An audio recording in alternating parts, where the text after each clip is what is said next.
Lions Club of Sullurupeta SHAR నూతన పాలక వర్గం ప్రమాణ స్వీకారం ఘనంగా జరిగింది. బుధవారం సాయంత్రం స్థానిక శేషసాయి కళ్యాణ మండపం ఆవరణంలో జరిగిన సమావేశంలో రీజన్ చైర్మన్ ఆర్వి రావు పాల్గొని నూతన పాలక వర్గం చేత ప్రమాణ స్వీకారం చేయించారు. నూతన అధ్యక్షుడుగా మధుసూదన్ రెడ్డి, కార్యదర్శిగా రాధాకృష్ణారావు, ట్రెజరర్గా అప్పారావుతో పాటు మిగిలిన పాలక వర్గం సభ్యులను పరిచయం చేశారు. ఈ కార్యక్రమంలో లయన్స్ క్లబ్ మాజీ అధ్యక్షులు ఆదిశేషారెడ్డి, మాజీ కార్యదర్శి శ్రీనివాస్ జెట్టి పాల్గొన్నారు. ఈ సందర్భంగా నూతన అధ్యక్షుడు మధుసూదన్ రెడ్డి మాట్లాడుతూ, లయన్స్ క్లబ్ సభ్యుల సహకారంతో ఈ ఏడాది ఎక్కువ సంఖ్యలో సమాజ సేవా కార్యక్రమాలను చేయడం జరుగుతుందని తెలియజేశారు.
ఈ 14 నెలల్లో మనం ఎన్నో కార్యక్రమాలు చేశాం. మీకు అందరికీ తెలుసు. మనం అందరం కలిసి ఒక టీముగా ఏర్పడి మోరాలెస్ 35 ప్రోగ్రాములు చేశాం. అన్ని రకాల అంటే different variety of service programmes మనం అందరం కలిసి చేసి సూలూరుపేట సమాజానికి, చుట్టుపక్కల ప్రాంతాలకి, మన జిల్లా క్లబ్కి అందరి దృష్టిలో మనకు ఒక గౌరవాన్ని, ఒక స్థానాన్ని సంపాదించుకోగలిగాం. అది అందరికీ, మనందరికీ కూడా అది గర్వకారణం. మొట్టమొదటి క్లబ్బు దీంట్లోనే.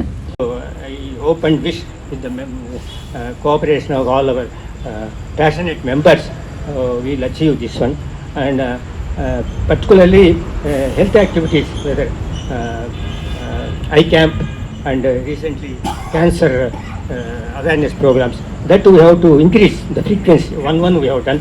Definitely we have to increase, but couple of camps we have to plan this year. ముందుకు తీసుకుపోతానని ఆయన చెప్పడం నిజంగా చాలా సంతోషంగా ఉంది. అది చాలా కష్టంతో కూడిన పని అయినప్పటికీ ఆయన హామీ ఇచ్చారు. కాబట్టి ఆయన తీసుకుపోతారనే నమ్మకం మనందరికీ కూడా ఉంది. మనందరం కూడా ఆయనకి సహకరించాల్సిందిగా కోరుతున్నాను. అదేవిధంగా సెక్రటరీగా ఉన్నటువంటి మన రాధాకృష్ణరావు గారు కూడా ఆల్రెడీ సర్వీస్ మోటివ్ కాబట్టి ఈ సంవత్సరం ఈ సూలూరుపేట షార్ క్లబ్ ముందుకు పోద్దని, బాగా ముందుకు తీసుకెళ్ళి జిల్లాలో, ఇంటర్నేషనల్లో మంచి గుర్తింపుని తీసుకొస్తుందని నేను నమ్ముతున్నాను.